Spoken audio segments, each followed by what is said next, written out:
Olá, graça e paz. Esse que tem o prazer de vos cumprimentar com a paz do Senhor Jesus é o seu irmão em Cristo, o pastor José Freire, e hoje nós vamos falar sobre a morte. Mas antes disso, eu gostaria muito que você se inscrevesse, ativasse o sininho, deixasse o seu like e compartilhasse os nossos vídeos com mais pessoas. Vamos à oração e em seguida a palavra. Senhor Deus Todo-Poderoso, a Ti que estás assentado num alto e sublime trono, nós nos dirigimos em oração com todos os inscritos do canal, para apresentarmos todas as nações do mundo, todos os chefes de estados, todos os continentes da terra, povos, tribos e línguas, Senhor. Que a Tua mão esteja estendida para abençoar, para levantar, para perdoar, para usar de compaixão e misericórdia com os que necessitam de Deus. Ó Deus vivo e santo, quebre as correntes, os ferrolhos, as algemas e os grilhões que acorrentam as pessoas. Derrama em nós o Teu renovo, a Tua bênção, a Tua virtude. Derrama em nós as bênçãos vívidas dos céus. Pai amado, Pai santo, nós Te apresentamos os enfermos dos hospitais, os presos dos presídios, meu Pai, os que moram nas ruas e não têm aonde realmente dormir, o que vestir, o que comer, porque há fome em várias nações. Deus, liberta aqueles que são escravos das drogas, do álcool, do crime, da violência e também da prostituição, da idolatria, Senhor meu Deus. Que as portas dos céus possam se abrir e trazer paz, trazer virtude, trazer alegria, trazer a bênção de Deus, a cura divina, o milagre dos céus para aquele que precisa. É o que nós pedimos, é o que nós clamamos, é o que nós buscamos, meu Deus. Em nome de Jesus, faz algo glorioso, algo poderoso, algo tremendo na vida desta pessoa. Enxugue as lágrimas desta mãe que chora por este filho ou por esta filha, por este pai de família desempregado. Entra, meu Deus, dentro desta casa, trazendo socorro, a provisão, a bênção dos céus. É o que nós pedimos e clamamos aqui no dia de hoje, em nome de Jesus. Queridos, se inscrevam no nosso canal, ative o sininho, deixe o seu like e compartilhe os nossos vídeos com mais pessoas. A morte. É disto que nós vamos falar. Lucas capítulo 16, verso 19 até o verso 31. A história contada por Jesus a respeito de duas pessoas que morreram serve de ilustração para ensinar a realidade da vida após a morte. Esta narração certamente, meus queridos, não serve de ilustração, serve de ilustração para ensinar, Essa narração certamente não é uma parábola, pois se fosse, o texto deixaria claro. Jesus, em sua onisciência e sabedoria, relatou o que sabe e vê a respeito da eternidade. O único que venceu a morte e tem o poder de falar a respeito da vida após a morte. 2 Timóteo capítulo 1, verso 10. Na doutrina a respeito da vida após a morte está um dos principais fundamentos das religiões. De acordo com a resposta, se aponta a direção da fé proposta. O Espiritismo, por exemplo, dá uma explicação clara segundo a sua forma de crer na reencarnação, como na segunda vinda após a morte. O catolicismo ensina que após a morte a pessoa vai para o purgatório, onde pagará os seus erros podendo ser intermediado por orações de pessoas vivas, ainda vivas, e quando saírem do purgatório poderão interceder pelos outros. Mas o que a Bíblia diz da vida após a morte? E é por isso que é importante estudar e entender claramente este assunto. A vida após a morte, É isso que nós vamos compreender, que nós vamos entender, que nós vamos discernir. O que acontece após a morte. Vamos tirar algumas dúvidas a respeito da vida após a morte. Aí está um quadro que você está vendo, e é um quadro importante para você estudar aí, sobre a vida após a morte, tá bom? Então vamos lá. O que acontece após a morte? Vamos refletir sobre o que acontece após a morte. O corpo volta para a terra e o espírito volta para Deus. Eclesiastes 12:7.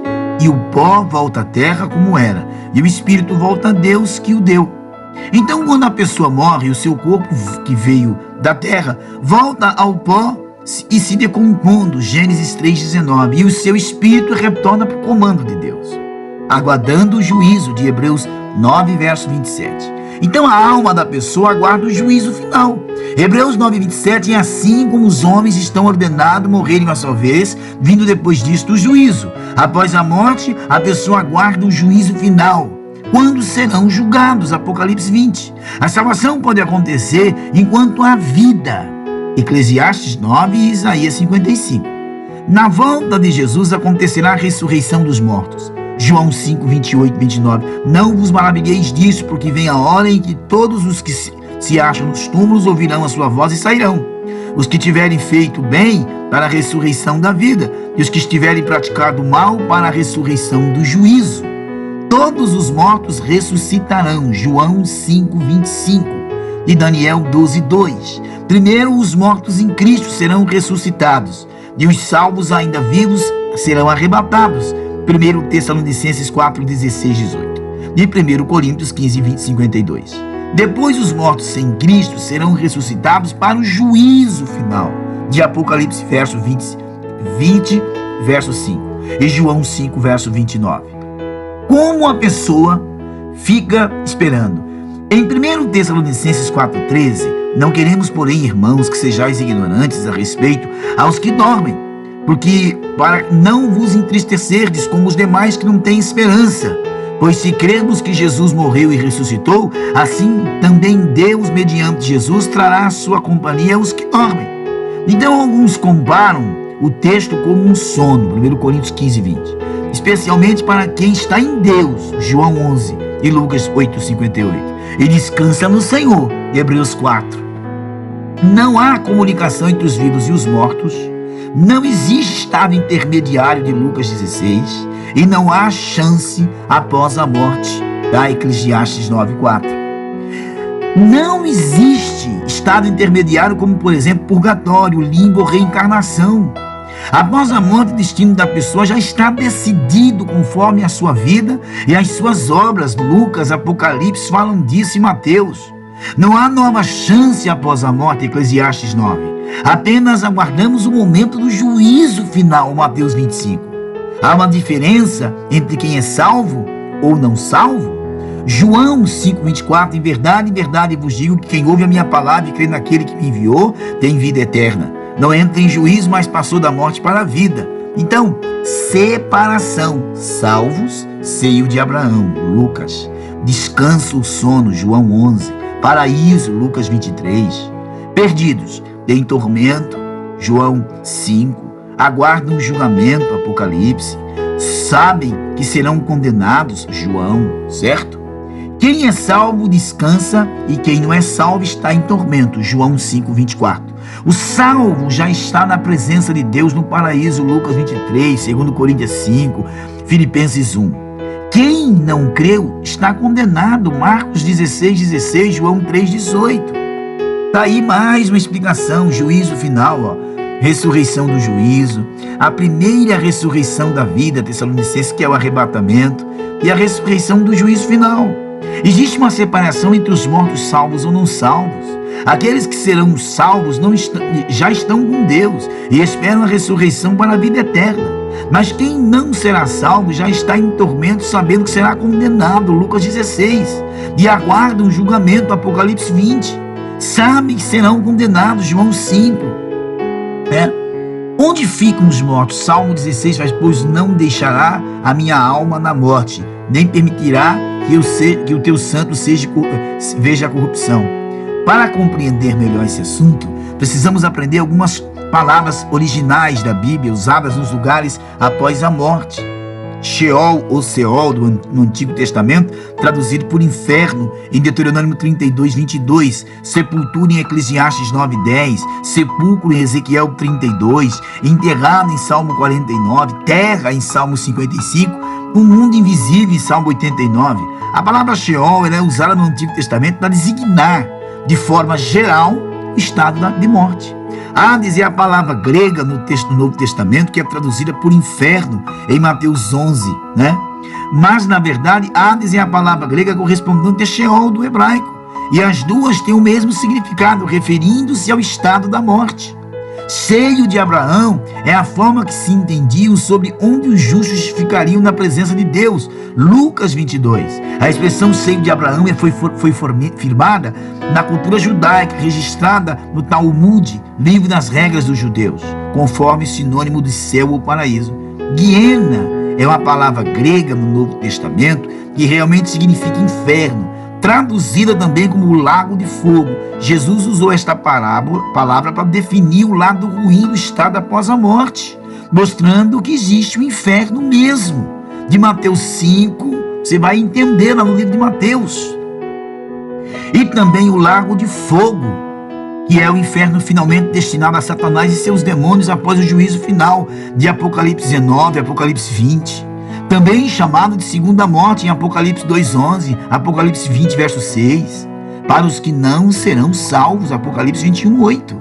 E Tártaro, também traduzida por inferno, citada apenas uma vez no texto grego do Novo Testamento de 2 Pedro 2:4, que representa as profundezas do inferno ou o abismo profundo de Apocalipse 9, verso 4. Então, no Antigo Testamento não havia uma ideia muito clara a respeito de onde estão os mortos, referindo-se apenas a um lugar da sepultura ou estado de morte, que é o Sheol, embora se tivesse uma compreensão de que uma pessoa poderia estar ou não com Deus. Agora, a partir do Novo Testamento, houve uma compreensão mais clara a respeito do estado da morte, que após a morte, a pessoa pode estar salva no seio de Abraão no inferno.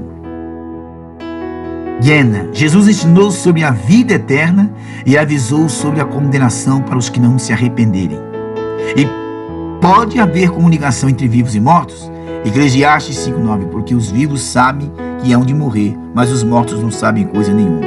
Nem tampouco terão eles recompensa, porque sua memória jaz no esquecimento.